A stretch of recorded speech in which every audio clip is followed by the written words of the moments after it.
Hey guys, this is Andrew with the Dirty Tank, and today we're going to aquascape this aquarium. That is the final product, so I'm gonna hide it. But the catch is, we're only gonna use stuff that I can find in my backyard. So the plants, the rocks, all of it is coming from my backyard. And I wanna prove to you that you don't need expensive plants, that you don't need to live near a lake in order to get stuff that you can use in your aquarium and still have an amazing aquarium on a low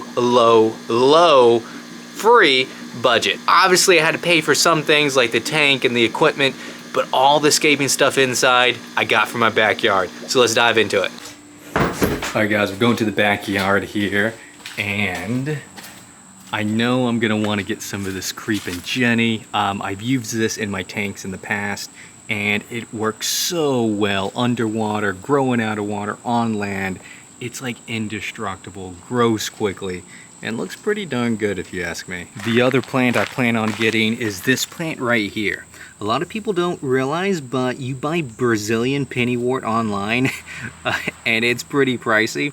This is a different version of pennywort and it grows great underwater. I have a carpet of this inside already in a tank for one of my shrimp tanks. I'm going to show you guys later, but I just peel this up here with the dirt attached and I just lay it. We got a good carpet that doesn't melt away after a few weeks. This stuff is super hardy. And if you are interested in this, you probably have this in your lawn. It's really just a lawn weed is what it is. So I'm gonna rip some up and put it in the tank here in a minute. Now the other thing I'm looking for is some hardscape. And I have a number of rocks back here that I'm gonna use. I'm gonna show you guys. So all these rocks over here, these are some good looking, decent sized river stone. So I'm gonna use this as kind of the hardscape look in the tank. So I'm gonna grab a couple. All right guys, now that we know what plants and rocks we're gonna use, let me show you how I collect this. Now I'm not 100% sure if this is moneywort or pennywort, so those that may know this common lawn weed, let me know so I'm using the correct term. Is it pennywort or is it moneywort? Put it in the comments down below. But I'm gonna call it pennywort because that's what I think it is, some kind of a lawn marsh weed. But it's really easy. You just kind of scoop your hands underneath it. It has a really shallow root structure and it kind of grows by propagation by running little runners, so they're all kind of interconnected. Now when I'm pulling this, I am getting bits of grass in it, and that's okay. If you want a more cohesive look, go ahead and take it with the grass and then pull the grass out individually, and it will look a lot better and less messier when you have those random patches of grass in there. Now it doesn't have to be a giant blob, right? If you just get a couple smaller blotches, that's okay, because in the end you can all mesh them together and it's going to look like one cohesive carpet anyways. So don't worry about getting one piece, although I still try to get, you know, several large pieces because it makes it easier to scape, because you can just plop it in and then kind of stretch it out or squish it in depending on the space there. And the best part about this is that not only am I saving money by using my lawn weed, right, as a carpeting plant in my fish tank, but at the same time, I'm pulling weeds, guys. Like, I'm gonna make my lawn look better. What I didn't do, I should have threw some lawn seed down in that bare spot so that, you know, grass can grow there. But yeah, I encourage you guys to do this. Most of the aquatic plants that we have in the hobby are weeds, right? These are like a marginal weeds that grow out in the Amazon, right? Maybe half their year they're submerged in water, and the other half there's no water there at all, right? And so the only thing that could survive in those conditions are really hardy plants that are weeds, right? And so this is just another example of that. You can use weeds that are super hardy and they can adapt to conditions that they may not originate in, right? And because this is such an invasive weed in our lawn, it just does well underwater. And after that, I do rinse it out. Now this is optional, but it makes it less messy, so I would encourage it. You don't want to get all the soil out, right? Because then your plant is just going to float up to the top and there's nothing that's going to hold it down and be a carpet. And so I do like washing it off, and that's just to get that initial muck out of it. But you don't want to wash all the soil off, guys. This is important. Do not wash all the soil off. Otherwise, you're going to be fighting, replanting this thing every 5 seconds. All right, we got everything ready. We got a ton of this pennywort here. We did pull some creeping Jenny here. This is some long strands. I washed it. Now I did pull it with the roots here, but you don't have to. You can just cut a section off if you like, but I wanted some long ones that kind of drape over, so I got those. Everything's from the backyard, guys, except for the sand. I do have a bucket full of sand. I did buy that. That's the only thing I'm buying. And now the rocks, I did pick 5 Riverstone rocks that I think will look really great. Here they are, all different sizes. Now let's put this thing together.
It's starting to look pretty good. It's still clearing up. It'll clear up in a couple days. But I think this is just entirely too long. So I'm gonna start trimming it, and then I'm gonna start filling in some of this gap. I think I'm gonna put it all around this filter so you can't see it. And I think I put some all along this end too, and I think it'll just make it more cohesive. And then what I'll probably do, since I'm only using plants that I can find in the backyard, I think I'm gonna use some of this long plant here, this creeping Jenny, as a background plant like it is, but also a mid-ground plant. So I'll have shorter ones. So it's gonna be taller than this, but much shorter than that. And I'll just plant it around here and around here. And I think it'll really add, you know, a scaled up dimension, and it will kind of tie everything together. So let's jump on it.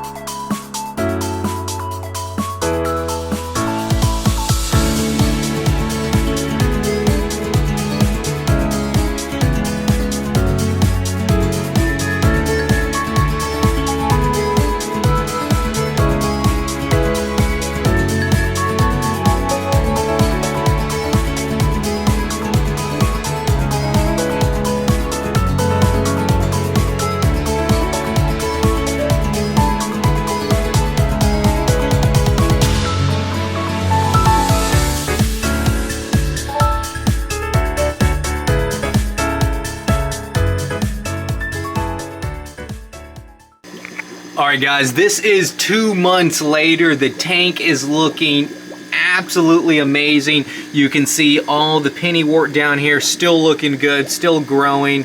I did add an extra rock right here, mainly because my Amica splendens are kind of bickering more than I would like. So I put this here just to add some field of view obstruction, and they seem much happier. They're still picking on each other. That's kind of what they do, but no one's getting picked on too much, and it's just looking a lot more, I guess, harmonious. Everything's going the way I want to, but I'm really happy with this setup. You can see all the pennywort down here doing well. The creeping Jenny, I did trim a lot of that to use in another scape, just a sneak peek on that one. So that's why it's a little bare back there. And I did end up putting in some hornwort. So guys, I did not find the hornwort in my backyard, but I did want to put it in here just to help with field of view again, because these fish like to own a little zone and kind of bicker with each other. But guys, you can have a really good looking aquarium with a low budget and get most of the stuff that you need from your backyard.